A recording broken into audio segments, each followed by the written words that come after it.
Hola a todos, muy buenos días y bienvenidos a un nuevo directo del canal de YouTube, que también podéis seguir a través de otras redes sociales, Twitter, Twitch, Facebook, LinkedIn.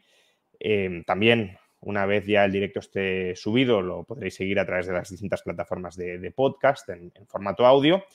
Un directo que hoy realizamos en un horario distinto del habitual, también para ver qué horario os termina encajando mejor a quienes participáis a través del chat en el directo, y que forma parte de los directos que mensualmente apadrina en este canal la Universidad Francisco Marroquín, que, como ya sabéis, es una universidad creada en Guatemala en el año 1971, por tanto ya tiene más de medio siglo, y que desde el año 2018 también está presente en Madrid, una universidad en la que tengo el placer de dar clase, de ser profesor de economía.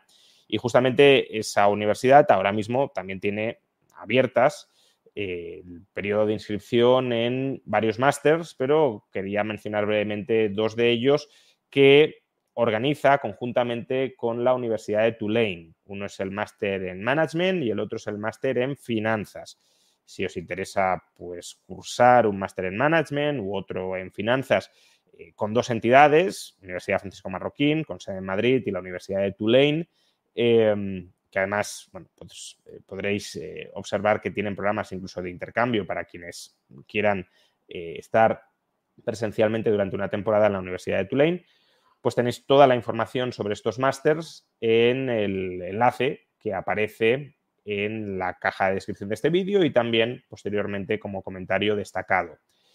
La Universidad Francisco Marroquín promueve este tipo de directos porque, bueno, defiende desde su misma misión estatutaria una sociedad de individuos libres y responsables, y como parte de la labor de promoción de ese tipo de sociedad, pues espacios de reflexión como este. Y hoy justamente vamos a hablar sobre cómo el mercado o la sociedad civil, si lo queremos más en general, puede en muchos casos proporcionar soluciones a problemas sociales e individuales ciertos, pero que desde una perspectiva ingenieril, intervencionista, muchas veces por defecto creemos que han de ser remediados, solucionados a través de la regulación o la coacción estatal. Y en ocasiones, no digo que siempre, pero al menos en ocasiones, la solución puede estar en dejar al mercado, a la sociedad civil, buscar y encontrar esa propia solución. Esto es lo que el economista estadounidense Alex Tabarrok denomina ingeniería social libertaria. Es decir, quebrarse la cabeza descentralizadamente desde la sociedad civil, buscando soluciones a problemas de esa sociedad civil, sin esperar que sea siempre el Estado el que, a través de la coacción y la regulación, venga al rescate, porque en muchas ocasiones esa coacción y esa regulación es la que impide que emerjan soluciones desde la propia sociedad civil. Y hoy vamos a hablar de un ejemplo concreto de esta ingeniería social libertaria, como es las soluciones descentralizadas, sociales, de mercado al problema del tabaquismo. Y para esto vamos a hablar con una persona que ha estudiado muy de cerca este caso, como es Federico Fernández, presidente de Bases, director ejecutivo de Somos Innovación, argentino, aunque no afincado ahora mismo en Argentina. ¿Qué tal, Federico? Muy buenos días. ¿Qué tal, Juan Ramón? Buenos días, un placer estar contigo, con toda tu audiencia, y también un placer, digamos, que estemos teniendo esta charla bajo los auspicios de la UFM. Pues por empezar, Federico, muchas veces desde una perspectiva liberal, libertaria, se es tan reacio a aceptar cualquier tipo de regulación estatal, yo lo soy, que a veces se adopta una estrategia que a mí no me gusta, que es negar el problema, ¿no? Si el Estado justifica su intervención, su coacción, que nos desagrada, con un problema social, pues la forma de lograr que el Estado no intervenga, no coaccione, es, bueno, eso no es un problema. El problema no existe, es una invención del Estado y, por tanto, no hay caso para que el Estado intervenga o regule.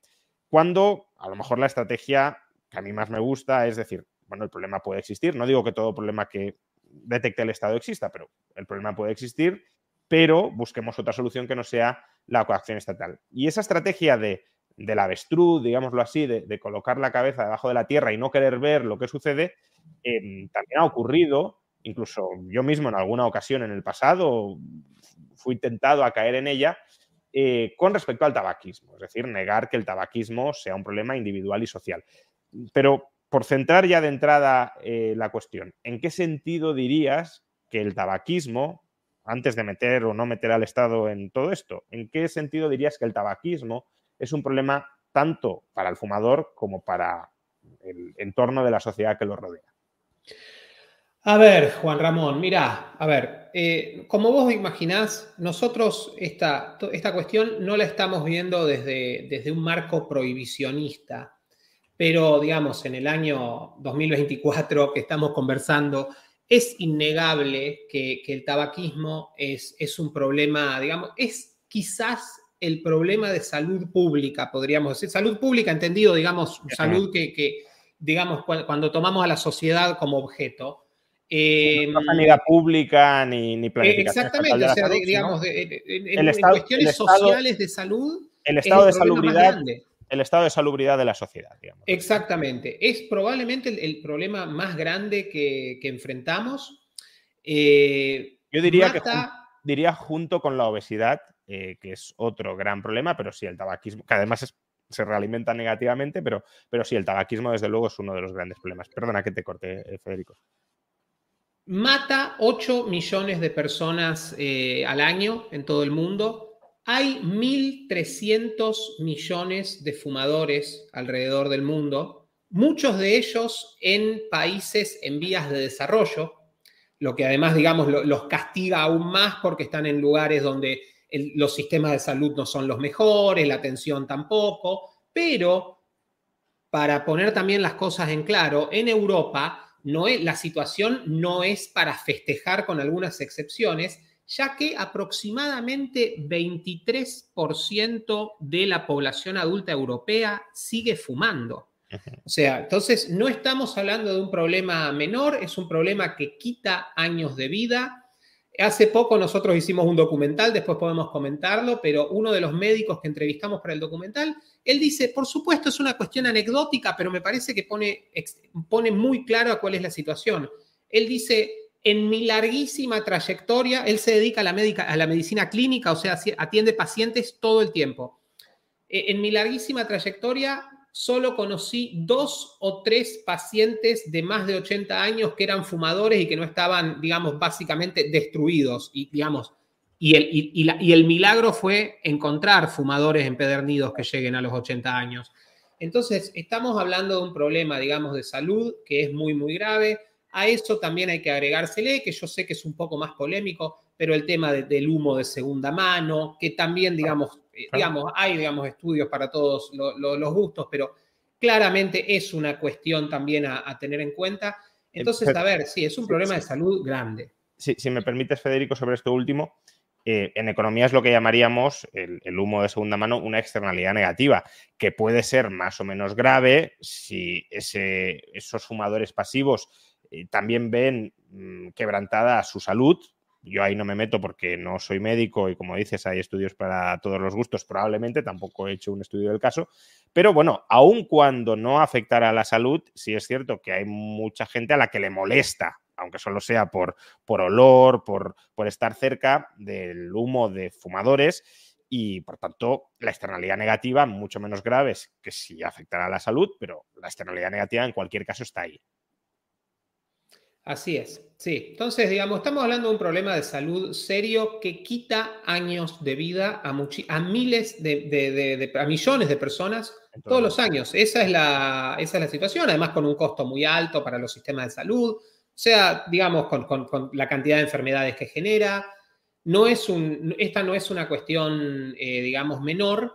Entonces, y es una cuestión, Juan Ramón, como vos un poco mencionabas al principio en tu introducción, que, a ver, se viene buscando una solución desde hace ya tiempo, porque ya, digamos, hace varias décadas que sabemos que el cigarrillo es malo, pero faltaba algo, digamos, esa es nuestra visión y bueno, poco después vamos a seguir conversando de esto, pero digamos, faltaba algo, las políticas tradicionales no llegaron a los resultados que se esperaban. estoy viendo ahora a algunos en el chat comentar, bueno, y aunque sea un problema que acorte años de vida, dejemos que cada persona decida libremente, ¿no?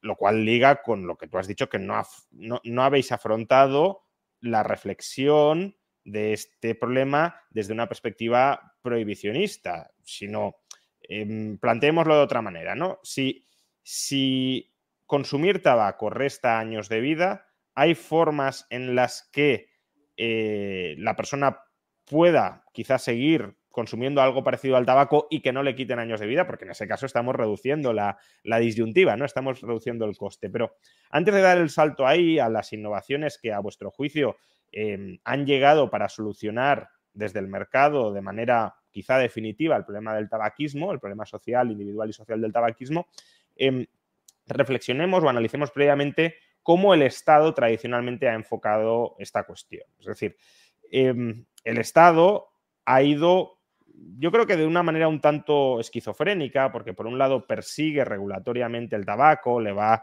restando ámbitos de presencia social, incluso en algunos casos regulaciones paternalistas para evitar que uno mismo fume, que no sea un adulto que tome la decisión consciente de si quieres fumar a costa de menos años de vida o no. Pero, por otro lado, recauda mucho dinero a través del tabaco, con lo cual tiene un incentivo perverso a incluso promover indirectamente que la gente fume al mismo tiempo que, ya digo, el mensaje propagandístico es nosotros estamos muy preocupados por la salud pública y demás. Por tanto, coméntame brevemente, ¿no?, cuáles han sido las distintas estrategias que han adoptado los estados en Europa, en Estados Unidos, frente al tabaquismo y por qué ninguna de ellas ha dado un gran resultado. En general, lo que se viene intentando desde hace mucho tiempo son políticas de corte coercitivo, como vos mencionabas, restringir lugares, restringir la posibilidad de que se pueda fumar incluso en espacios abiertos.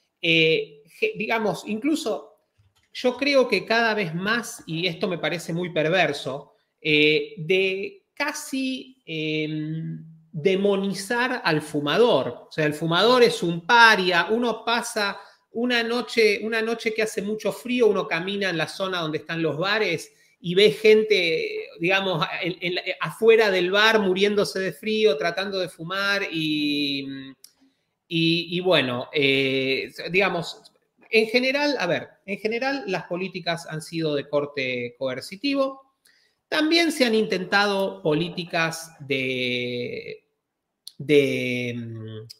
educación, digamos, tratar de informar a la población respecto de los males del tabaquismo, de los males del cigarrillo. Y también se ha tratado de hacer que los cigarrillos sean menos tentadores de varias maneras, pero de muchas maneras que, como vos mencionabas, que generan resultados que terminan siendo esquizofrénicos. Por caso, subir los impuestos. Uno le sube los impuestos a los cigarrillos, pero obviamente eso genera un incentivo gravísimo para el gobierno de querer que se vendan más cigarrillos o al menos se sigan vendiendo, porque se genera otra política que genera resultados que creo que son devastadores, es la de los empaques genéricos, ese empaquetado blanco, que digamos que permite que los cigarrillos sean falsificados, que se vendan cosas que son aún mucho peores que un cigarrillo tradicional, que además terminan financiando al AMPA cuando no a terroristas. Ha pasado en Australia, por ejemplo, sucedió que grupos terroristas se financiaban a través de vender cigarrillos, ya sea robados o falsificados. Entonces, digamos, estas políticas, y de nuevo, como decías vos al principio, tratando de tampoco esconder la cabeza. Estas políticas, si uno ve donde se han aplicado, tienen un impacto. O sea, tienen un impacto, comillas, positivo, en el sentido de que logran morigerar la presencia de los cigarrillos. Pero bajo ningún punto de vista las políticas de corte coercitivo han logrado terminar con el tabaquismo. Para nada. En ningún lado lo han logrado. Y de hecho, este tipo de políticas, mejor, peor, con más virulencia, con menos virulencia, de manera más inteligente, se aplican prácticamente en todo el mundo, porque hoy por hoy, literalmente en la Tierra, en todos los países, hay políticas oficiales antitabaquismo. Pero como decíamos, en un lugar tan avanzado como Europa, prácticamente 1 de cada 4 adultos sigue fumando. Entonces, a ver, si creemos que, como nosotros creemos que el cigarrillo es un problema, de nuevo, sin un planteo prohibicionista. Si creemos que es un problema, digamos, con esto no estamos encontrando la solución. Claro, yo es que intento siempre traducirlo todo a lenguaje económico por mi deformación, ¿no? Pero, por tu imperialismo económico. Claro, efectivamente. Pero, digamos, escuchándote, podríamos decir que las políticas estatales en contra del tabaco, desde una perspectiva amoral, ¿no? Es decir, sin entrar en si están moralmente legitimados los políticos para adoptarlas, pero incluso adoptando la perspectiva del político, han sido parcialmente eficaces, pero no plenamente eficaces, porque, como dices, han reducido algo la presencia del tabaquismo, pero el tabaquismo sigue enquistado, pero desde luego no han sido eficientes. Es decir, el coste social al cual se han aplicado esas políticas antitabaco es muy gravoso. En ocasiones incluso, y esto lo vemos también más en general, no vamos a entrar en ese tema, pero más en general en la guerra contra las drogas, promoviendo o alentando o incentivando el contrabando, la financiación de mafias dedicadas al contrabando, etc. Entonces, claro, dices, oye, vale, estoy solucionando por un lado un problema, pero por el otro estoy generando un problema, no sé si mayor. Con lo cual, no hay formas en las que podamos ser más eficaces, reducir más el tabaquismo, más eficientes a un coste muchísimo menor y además morales, es decir, sin utilizar la violencia contra las personas, y esas formas son las que uno esperaría que puedan surgir del propio mercado, no de la regulación estatal, sino de personas que desde el ámbito de la sociedad civil, con ánimo de lucro o sin ánimo de lucro, con ánimo de lucro monetario o sin ánimo de lucro monetario, están de alguna manera concienciadas con este problema y buscan soluciones pacíficas, voluntarias, descentralizadas al mismo. ¿Qué soluciones consideras que ha alcanzado hasta la fecha el mercado y por qué desde Somos Innovación más o menos pensáis que esas soluciones han llegado para quedarse y que pueden ser potencialmente la solución definitiva al problema del tabaquismo? A ver, nosotros en Somos Innovación, como nuestro nombre lo indica, nos interesa, obviamente, promover la innovación. Somos una red Somos una red de más de 40 ya organizaciones. La red nació, fundaciones, think tanks, centros de estudio, ese tipo, todas organizaciones de la sociedad civil, con la excepción de 2 empresas que son, digamos, muy particulares en su enfoque y por eso forman parte también pero son, digamos, una consultora que tiene que ver con cuestiones de tecnología, digamos, y ese tipo con quien hacemos mucho producción de contenidos en conjunto, entre paréntesis. Pero nos une, digamos, la defensa de la innovación. Y lo que nos une también es buscar innovaciones que tengan un impacto humano muy profundo y muy positivo. Como venimos hablando, digamos, el cigarrillo acorta años de vida. Digamos, una persona que fuma habitualmente, que fuma mucho, probablemente, es muy probable que tenga problemas de salud muy grandes y o se muera por causas vinculadas al tabaquismo. O sea, no estamos hablando acá de cuestiones menores. Este es un problema que nos parecía muy grave. Y a ver, y el problema del cigarrillo tradicional es el siguiente. La gente fuma por la nicotina y se muere por el alquitrán. Ese es el gran problema. La nicotina es una sustancia como la cafeína o como la teína. Es de ese estilo. No es como la cocaína o la heroína, digamos. Estamos hablando de una sustancia que, por supuesto, sí genera un impacto en tu cuerpo, como generalmente cualquier sustancia que uno ingiere, pero que es del orden de lo que es muy similar a tomarse un café o a tomarse un té, pero la nicotina sí es cierto, genera dependencia y eso es lo que hace que la gente fume. Pero la gente no se muere por la nicotina, se muere por la combustión, se muere porque prende fuego algo y se lo mete en los pulmones y eso es lo que, digamos, le afecta a los pulmones y después del corazón. ¿Qué sucede?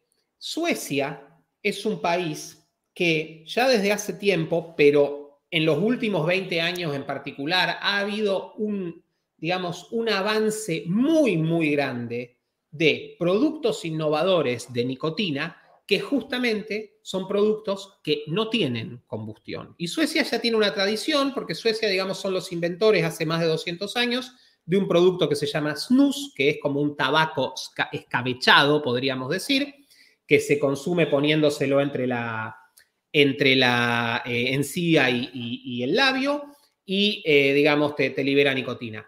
Pero posteriormente los suecos también inventaron otra cosa, que es el producto más reciente de estos, que son las bolsitas de nicotina, que directamente no tienen tabaco. Y también en Suecia está totalmente permitido y legislado de una manera muy, muy inteligente y abierta, también el vapeo y el tabaco calentado. ¿Qué sucedió en Suecia? Suecia este año, Juan Ramón, se va a transformar en el primer país libre de humo de Europa y probablemente del mundo. Libre de humo significa que 5% de la población o menos fuma. Suecia está a punto de convertirse en ese país, en un país libre de humo, perdón. ¿Y qué es lo interesante? El consumo de nicotina en Suecia está por encima de la media europea. Pero, y vos justamente mencionabas esto, pero todas las enfermedades vinculadas al tabaquismo en Suecia se derrumbaron. Suecia, y esto es solo comparando con la Unión Europea, que de nuevo es un lugar con buenos servicios de salud, donde, digamos, la gente toma agua potable, donde hay, digamos, muchas ventajas que en otros lugares no las hay. O sea, comparada con el resto del mundo, las distancias serían siderales. Pero Suecia, todas las enfermedades que nosotros consideramos vinculadas al tabaquismo en Suecia se derrumbaron. Y tiene la tasa de cánceres en general más baja también de Europa. Entonces, ¿qué es lo que nosotros vimos y qué es, digamos, lo que nos llena de optimismo? Porque esto también, digamos, es finalmente resolver un problema. Que en Suecia encontraron la manera de lograr que quien quería fumar, en lugar de fumar, y sobre todo quien, digamos, estaba fumando, pueda dejar ese hábito y seguir su consumo de nicotina de una manera que es infinitamente más segura. Entonces, digamos, y con todos estos beneficios, digamos, para la salud que te comentaba. Entonces, a ver, nos parece que es una de las mejores noticias que la humanidad puede tener. Hay otros países que se están moviendo de manera similar a la de Suecia. Después podemos ir más en profundidad con qué está haciendo Suecia.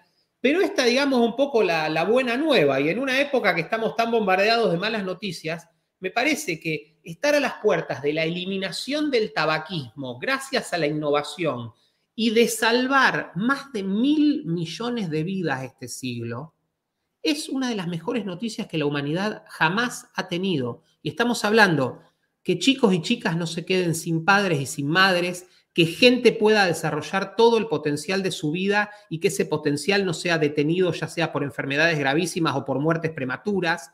Digamos, eliminar sufrimiento, liberar energía, digamos, y creatividad humana. Eso es lo que está en juego acá y Suecia nos está marcando cuál es la manera de llegar a eso. Varias preguntas sobre ello. Primero, has dicho que los cánceres y las enfermedades, bueno, sobre todo cáncer más vinculadas al tabaco, se han derrumbado en Suecia. Es decir, que hasta que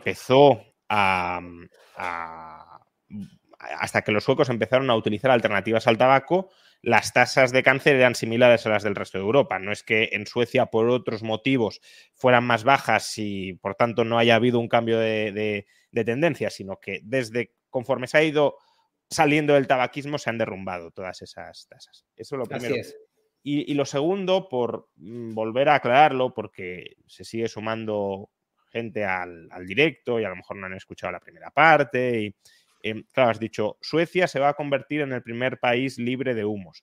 Y hay gente que dice, a través de la regulación estatal. La regulación contra el tabaquismo en Suecia es más gravosa que en otros estados europeos? Es decir, ¿cabe imputar algún tipo de, entre comillas, mérito o responsabilidad a las políticas estatales contra el tabaco en Suecia por ser más duras que en el resto de Europa, o ahí no hay ninguna diferencia sustancial? Suecia es digamos, un ejemplo europeo bastante típico de lo que son las políticas tradicionales antitabaco.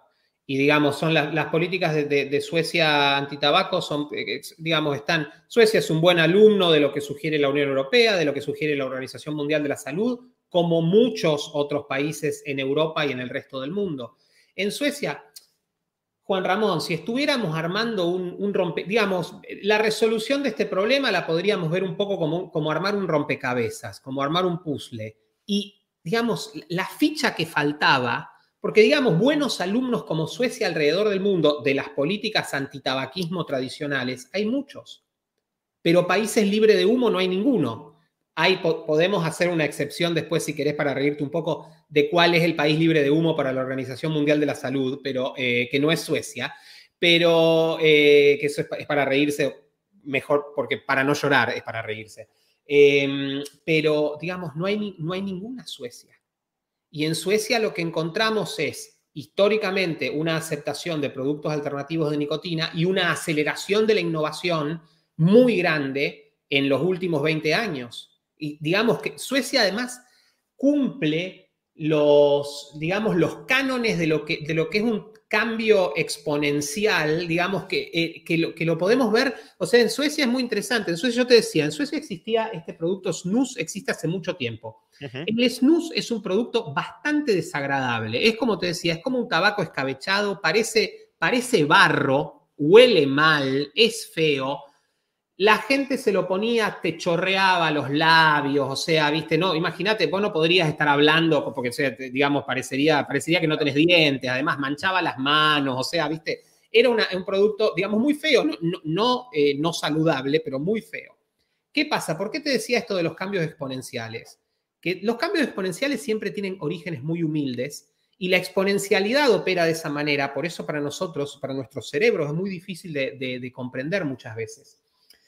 En fines de los 60, principios de los 70, a una persona que trabajaba para uno de los productores de snus en Suecia, un señor llamado Kurt Ensel, se le ocurrió poner el snus en bolsitas de té, porque obviamente él entendía que esto era un producto muy, muy feo. Eso generó que el consumo de snus se vuelva mucho más aceptable. El snus nunca fue aceptable por las mujeres, por ejemplo, porque era, digamos, estéticamente horrible consumir eso. Y, digamos, lo que empezó con una bolsita de té a fines de los 70, hoy estamos en bolsitas de nicotina directamente. Que hoy digamos, digamos, lo que empezó con una bolsita de té, hoy está en Suecia libre de humo. Y eso es un cambio así tan humilde que generó una innovación que después despertó otra y despertó otra, y así. Y yo digamos, este ejemplo es de Jeff Booth, no es mío. Si vos tomás una hoja de papel común, tamaño A4, y la doblás sobre sí misma 50 veces, físicamente es imposible, pero si pudieras hacer eso, llegás al Sol. Es más de 1 millón de kilómetros, o sea, no me acuerdo cuál, son 100 millones de kilómetros, creo, no me acuerdo cuál es, pero llegás al Sol, literalmente, si la pudieras. Pero vos fíjate lo humilde de esos cambios, o sea, es 1 milímetro, 2 milímetros, 4 milímetros, 8 milímetros. Al principio es impensable. Nadie, de hecho, cuando Jeff pregunta ¿cuánto sería el alto de doblar una hoja sobre sí misma 50 veces? La gente dice 8 centímetros. ¿Viste? Yo pensando que me estaban haciendo trampa, pensé 1 metro. O sea, me quedé un poquito corto. Bueno, eso en Suecia lo que estamos viendo, como en muchos otros cambios, digamos, tecnológicos e innovadores, es el poder de la exponencialidad también. Por cierto, coméntanos cuál es ese país que se considera libre de humo. Esto es para reírse, en serio, es para reírse, pero también tiene un grado, yo diría, de perversión. Para la Organización Mundial de la Salud, el país que ha alcanzado el estatus libre de humo y el país a imitar es Turkmenistán, la Corea del Norte del Asia Central, gobernada directamente por tiranos desde que cayó, o sea, estaba gobernada por tiranos durante la Unión de Repúblicas Socialistas Soviéticas, la URSS, y ahora está gobernada por tiranos, digamos, autóctonos en vez de importados o puestos por Rusia. Un país donde, digamos, no hay transparencia de datos, donde no hay, digamos, no hay transparencia de nada, donde no se puede criticar al líder, donde el líder le impone a sus ministros prácticamente marchas de la muerte porque tienen un día de la salud que los hace caminar 37 kilómetros bajo el sol, la gente se muere, se descompone. Bueno, ese país es el país a imitar y el país que tiene estatus libre de humo según... entre paréntesis, en Turkmenistán no hubo COVID tampoco, te comento. Así que bueno, esas son, digamos, esa es la competencia que tiene Suecia. Claro, la innovación soluciona progresivamente problemas, pero quizá pueda ir creando otros reemplazando los que había, ¿no? Lo digo porque nos ha llegado un comentario que creo que es bastante interesante. Dice, el problema que veo aquí en Malmo es que ahora en la calle hay saquitos tirados en vez de colillas. Bueno, esto puede ser un problema sustitutivo, ¿no? Pues en lugar de ensuciar con colillas, ensucian con saquitos. Y otro es que no habrá cáncer de pulmón, pero hay mucho deterioro de boca, dientes. Bueno, a ver, lo que dice Fabricio, gracias Fabricio. A ver, no, digamos, todo lo que tiene que ver con cánceres orales en Suecia es mucho más bajo que en el resto de Europa. No hay, digamos, no hay estudios que indiquen que el snus, que es un producto que es todavía muy popular en Suecia, si bien las tendencias están cambiando, genere, digamos, problemas dentales o problemas. Así que no hay, digamos, demasiada evidencia que indique esa situación, que indique eso. Uh-huh. Así pero que, bueno, digamos, no creemos que se esté sustituyendo un cáncer por otro. Eso seguro que no. No, un cáncer por otro no, pero bueno, imagino que se refiere a problemas bucodentales, pues caries y estas cosas, que en cualquier caso, bueno, sería un problema, pero bastante menor que un cáncer de pulmón, ¿no? Y, bueno, si genera eso, pues también hay nuevo terreno para la innovación que siga mejorándolo, ¿no? Sí. La innovación, pues, al final no se detiene nunca porque siempre hay terreno para seguir innovando y seguir mejorando y si a lo que... o sea, si el resultado de esta innovación hasta el momento ha sido hundir la prevalencia de cáncer de pulmón, aunque te aumente, que según dices no hay mucha evidencia al respecto, no lo sé, no me voy a meter en eso porque lo desconozco, pero aunque te generara caries y demás, pues bueno, ha sido, yo creo que el saldo neto sale positivo, ¿no? Entonces, desde tu punto de vista, el tabaquismo como tal es un problema que ya cuenta con una solución de mercado para erradicarlo, es decir, erradicarlo en el sentido de que la gente pueda desprenderse de la peor parte del consumo de tabaco, quedándose con aquella parte que puede ser adictiva, pero bueno, las adicciones pueden ser placenteras también hasta cierto punto y si son criticables son pues por la dependencia que pueden generar y sobre todo por los daños adicionales que pueden conllevar. Pero bueno, podríamos decir que una persona es adicta a tomarse una copa de vino todos los días en la comida y no por eso hay que erradicar el vino porque a lo mejor es uno de los placeres de los que disfruta en la vida y no hay por qué impedírselo. Al contrario, sino que pues, si esa es su elección y su proyecto de vida o forma parte de su proyecto de vida, adelante. Ahora, de la misma manera que sería positivo bajar el precio de ese vino si se puede, y la persona probablemente también lo querría, pues si puedes bajar el precio de consumir tabaco, ahorrándote un cáncer de pulmón, pues obviamente es algo maravilloso. Entonces, por lo que dices, ya hay una solución de mercado al problema del tabaquismo, pero también por lo que dices, de momento solo se aplica en Suecia. Entonces, ¿qué falta para que el resto de sociedades europeas, pues claro, si me dijeras, no, es que esto, yo qué sé, ha surgido en Japón, o bueno, dice, bueno, estamos muy lejos y ya llegará o no, a lo mejor tienen otras costumbres, pero en Suecia, siendo culturalmente distinta a España, por supuesto, pero tampoco la lejanía geográfica y cultural es tan abismal. Entonces, ¿qué falta para que estas innovaciones que ya están en el mercado, porque otras innovaciones, el iPhone, pues la adopción es muy rápida, de un mes para otro, dice, bueno, lo tiene Estados Unidos y también España. Ahora, ¿qué falta para que estas innovaciones que ya están en Suecia lleguen a otros países? Nosotros en Somos Innovación somos tecno-optimistas, pero eso no significa creer en una redención tecnológica. ¿Por qué? Y digamos, esto tiene que ver con tu pregunta. La tecnología por sí sola, digamos, e incluso mejores modelos de negocios, mejores productos por sí solos no solucionan los problemas porque, digamos, lo que tiene que ver con que se permita que un producto pueda ser adoptado por ciudadanos, por consumidores, que digamos cómo, en qué condiciones, eso tiene que ver con un ambiente que va mucho más allá, nos guste o no, es así. Por eso, digamos el tecno-optimismo tiene que ver con entender que vivimos en una época en la cual la tecnología en cada vez más espacios de nuestra vida nos está aportando soluciones, pero esas soluciones tienen que insertarse en un ecosistema que les permita prosperar. Y eso es lo que está faltando. Hay excepciones y digamos, yo creo que esto va a cambiar mucho más temprano que tarde. Yo soy extremadamente optimista respecto de esto, digamos, por la capacidad de resolución de problemas que tienen estos productos. Vos sabés, Juan Ramón, que esto nota al pie, pero es interesante. En Estados Unidos se viene detectando el fenómeno de exfumadores que no querían dejar de fumar. Gente que simplemente se enteró por caso de la existencia de las bolsitas de nicotina y las probó, pero no con el objetivo de dejar de fumar. Y dejaron de fumar.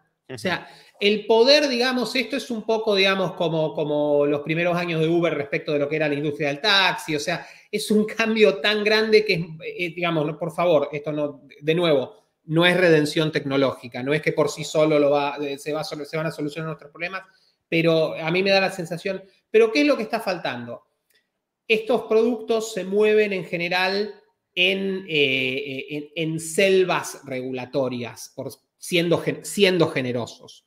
Digamos, hay excepciones, Suecia es una de ellas. Suecia, digamos, ha creado un marco de regulación muy inteligente y muy abierto a la innovación también, porque, Juan Ramón, no estamos en el non plus ultra, no sabemos qué puede aparecer mañana, entonces eso, digamos, también tiene que estar contemplado, o como mínimo, digamos, no tiene que estar sesgado, no tiene que estar prohibido.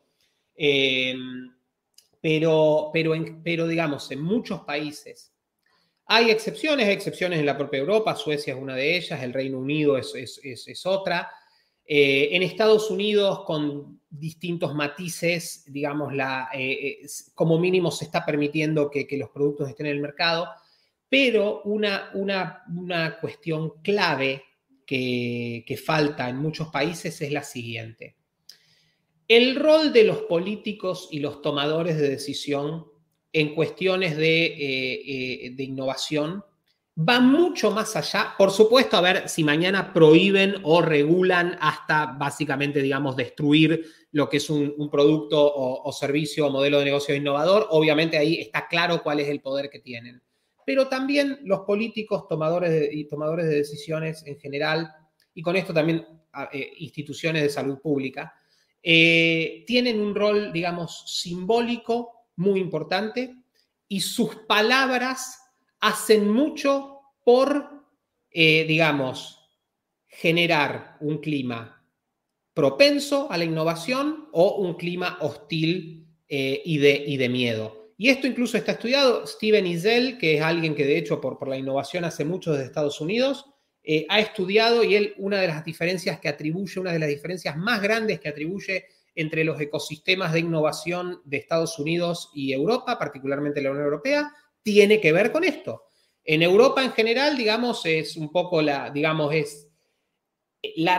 reacción por defecto es que cada vez que aparece un superproducto o nuevo servicio, hay alguien en Bruselas quejándose y tratando de prohibirlo. O sea, básicamente, digamos, eso pasa siempre, no importa, sea ChatGPT, Uber, o sea, cualquier cosa, siempre hay alguien que lo quiere prohibir porque lo ve con, se lo ve con, bueno, el principio de precaución no es chiste, o sea, es, digamos, el principio más importante, digamos, que rige el accionar burocrático europeo. Entonces, a ver, digamos, eso falta. Si bien, a ver, en Suecia nunca ha habido digamos, un fomento directo por parte de ya sea de la política o de las organizaciones de salud, tampoco hubo una demonización, que es, por ejemplo, la diferencia con España, con muchos otros países, pero bueno, vos sos español. En España, desde hace un tiempo, la actual ministra de Salud está, digamos, no es, digamos, no se ha no ha dicho demasiado al respecto, pero en general las autoridades de salud de los últimos años han sido muy agresivas en una postura directamente anticientífica respecto por caso del vapeo, que se lo trata como si fuera de la bestia negra. Cuando, digamos, no hay, digamos, lo que se dice es directamente no cierto. O sea, son cosas que ya no son errores, son cosas que ignoran la evidencia científica al respecto del vapeo.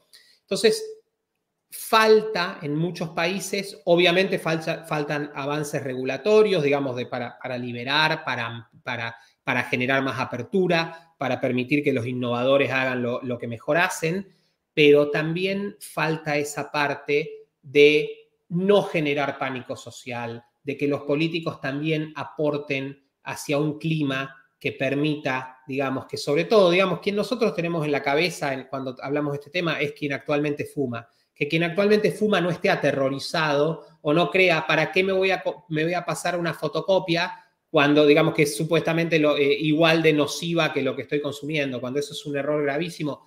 Yo me olvidé de comentarte, Juan Ramón, por caso, los estudios que ha hecho la salud pública británica, entre paréntesis, respecto del vapeo, que los viene haciendo de hace ya más de 10 años, pues estos productos son nuevos, pero no son tan nuevos. Claro. Considera que el vapeo es como mínimo, 95% más seguro que un cigarrillo de combustión. La diferencia, digamos, ya estamos hablando, el vapeo aparte no tiene ni combustión ni tabaco, entonces, o sea, digamos, son dos naturalezas distintas. Estamos comparando, perdón que voy a usar una marca, pero estamos comparando vodka con Sprite Zero. O sea, la diferencia no es, digamos, es abismal. Las bolsitas de nicotina que te mencionaba, son 98% como mínimo más seguras que un cigarrillo de combustión. O sea, son, entre paréntesis, son igual de seguras que los chicles de nicotina, que están permitidos en todos lados del mundo. Entonces, digamos, ya encarnizarse y tratar de demonizar estos productos es anticientífico, es inhumano y fuerza a quien actualmente fuma a la disyuntiva totalmente injusta de dejar o morir. Hay gente que no puede o no quiere dejar la nicotina. Y a esa gente le tenemos que dar herramientas para que no se reviente los pulmones si quiere consumir nicotina. Y hoy las tenemos. Y consumir nicotina, digamos, consumir nicotina no es ni como consumir heroína ni como consumir cocaína. Entonces, digamos, nadie agarra un auto y sale a atropellar chicos porque consumió nicotina. Digamos, estamos hablando de una sustancia, en serio, que genera dependencia, pero que es del corte de la cafeína o la teína. Por, de nuevo, reformular algunas de las cosas que has dicho desde una perspectiva económica, ¿no? En economía solemos hablar de instituciones formales y de instituciones informales. Las formales serían las leyes, las regulaciones, las reglas escritas, conocidas y formalizadas de juego, y las informales serían pues todos los valores subyacentes a la sociedad, lo que podríamos llamar cultura, ¿no? Entonces, por lo que entiendo de tu respuesta, lo que falta en otros países distintos de Suecia para importar estas soluciones de mercado al tabaquismo es tanto un marco regulatorio amigable, no solo con la innovación, sino también con la adopción de este tipo de productos, pero también un cierto cambio cultural que en ocasiones es desincentivado o es bloqueado o es trampeado por los propios políticos, generando lo que has mencionado de pánico moral. Por tanto, hay una responsabilidad clara en la clase política, tanto a la hora de aprobar leyes como a la hora de modular o articular el discurso público, que puede alejar a esas sociedades de la adopción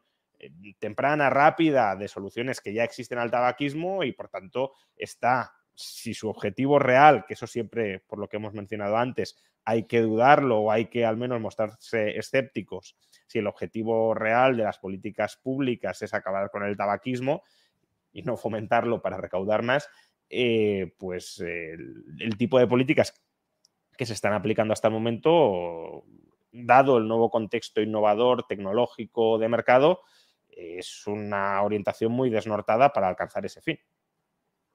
Así es, sí, exactamente. Eso es lo que, digamos, faltan cambios regulatorios muy grandes, pero también falta que no, digamos, desde los púlpitos públicos no se le mienta a los fumadores actuales. No se les mienta, no se les digan cosas que no son.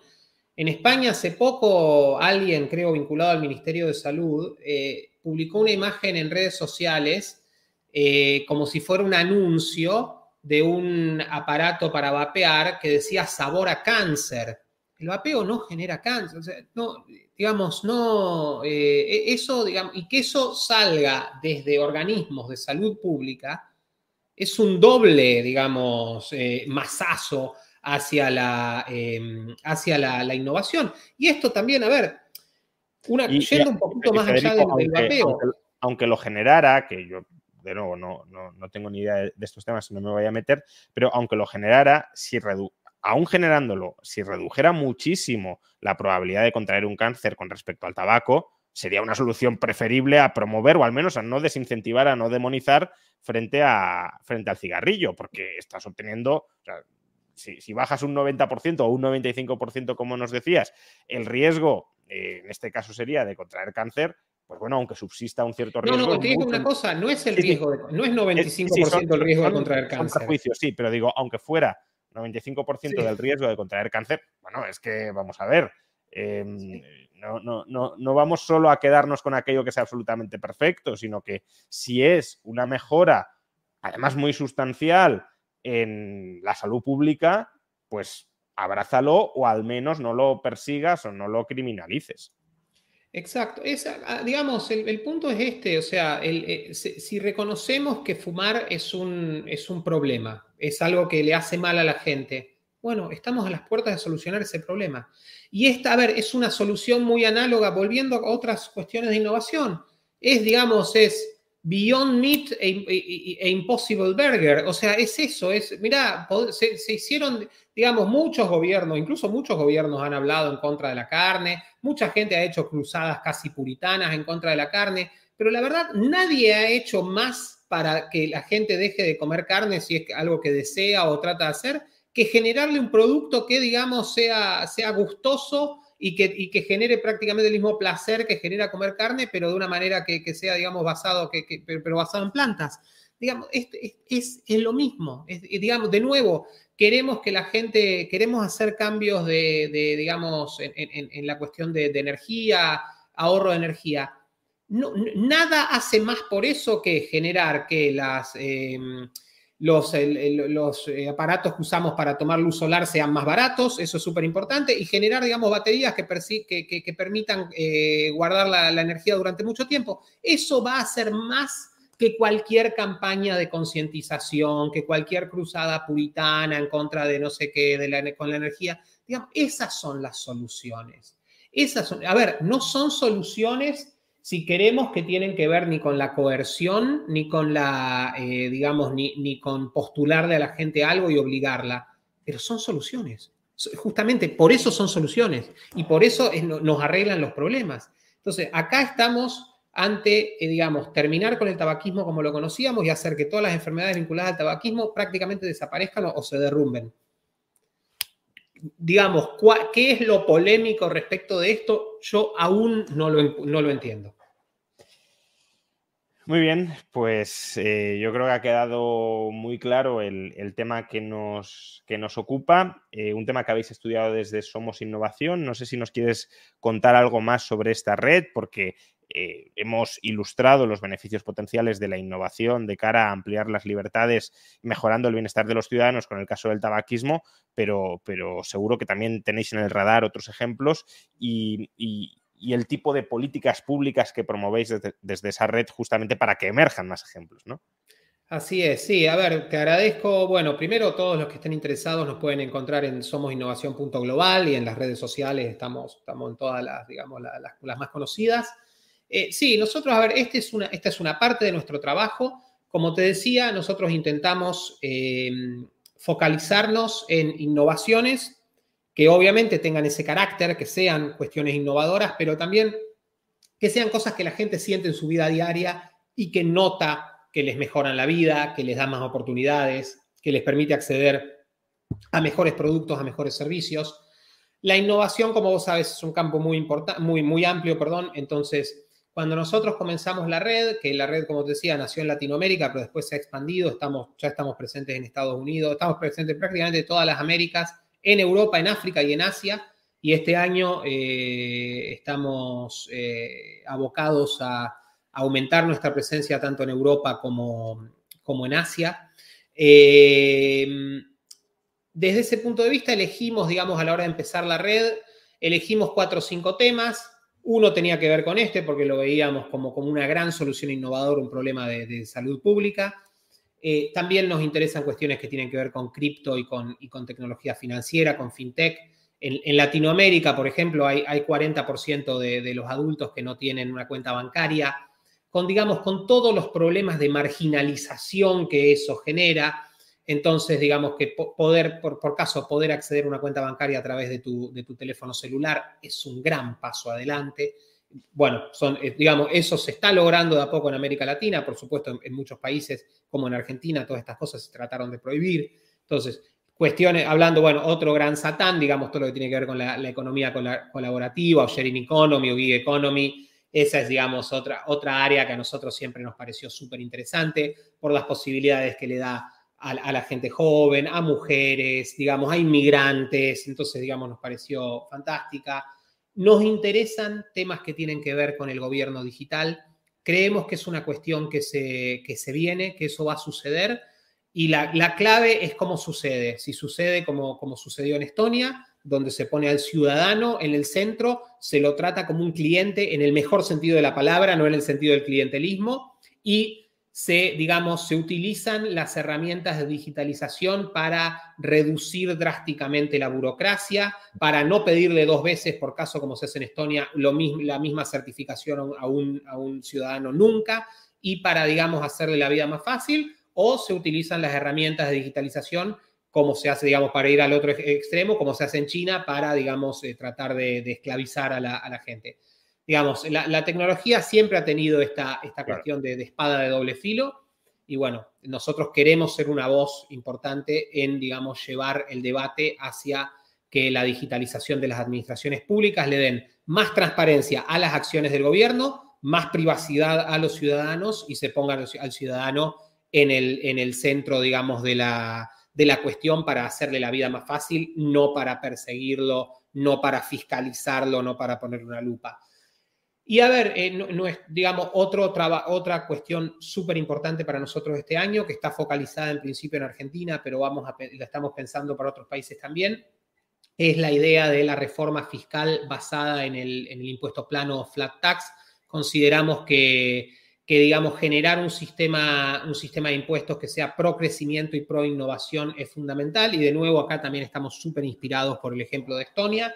Y de hecho tenemos en nuestra página web, e invito a todos los que nos están escuchando ahora que vayan a ver el documento que escribió la doctora Marianela Mendoza para nosotros, nuestro documento de posición sobre cuestiones de flat tax, también con la ayuda de un economista con quien trabajamos muy cercanamente, que es Horacio Arana, que es también investigador para la Fundación Bases, y eso lo queremos replicar también en otros países, pero estamos trabajando activamente para una reforma fiscal en Argentina que sea pro innovación y pro crecimiento.